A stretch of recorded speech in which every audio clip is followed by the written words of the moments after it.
Diktatorluq haqida. Birov inqilobni qo'g'dash uchun diktatorluq qilmaydi.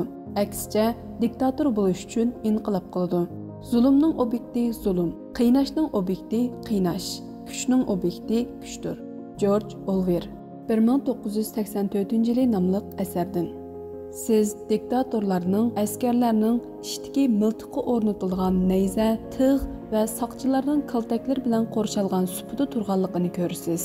Ammo ularning qalbida hech kim anglab boqmagan qo'rqinch bor.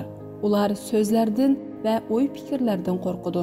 Chet elda so'zlangan so'zlar, o'z vatanida abjashlashgan fikrlar, cheklanganlik uchun texnik tushunib ketgan har qanday narsa ularni qo'rqitadi. Uyda kichikkina bir fikr chashqini paydo bo'lgan hamon eng kuchli hukmronlarmi sarosimaga tushadi. Winston Churchill. Qon, ter va yosh nomli asardan. Biz qo'rqsak, barliq masala hal qilish va o'ylanish tuyg'umuzni yo'qotamiz. Vahimimiz bizni palashlandirdi. Shundaqla qo'rquv har bir diktatorning zulmining orqasidagi harakatlantirgich kuch bo'lib keldi. Marjin Satrapi. Jamshidning mukammal taxti nomli asardan. Gohida bir jamiyatga sukut qilish uchun besim qilinganida u o'zining sukut qilish haqqini yo'qotib qo'ydi. Chris Jami.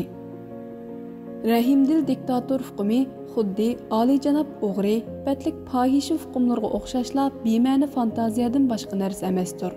Ala al-Asfani. Misr davlatida bir yozuvchining qudrat xiyollari nomli asardan. Unutmanglarki, diktator bilan haqiqiy dahi orasidagi farq faqat ularning niyatidadir.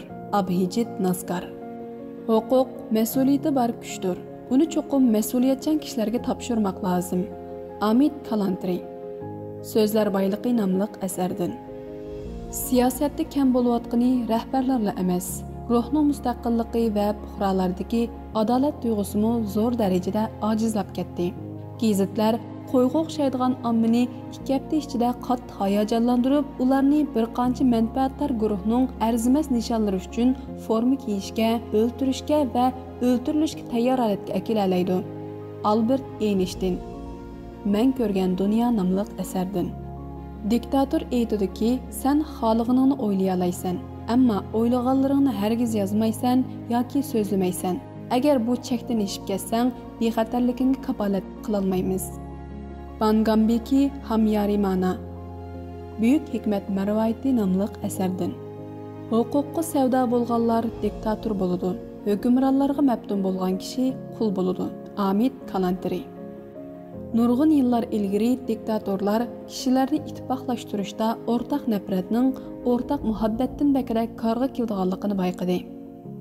Dagobit. Tafakkur lug'ati nomli asardan. Menga bir dona qilich bergin, bir insonni o'ldiray.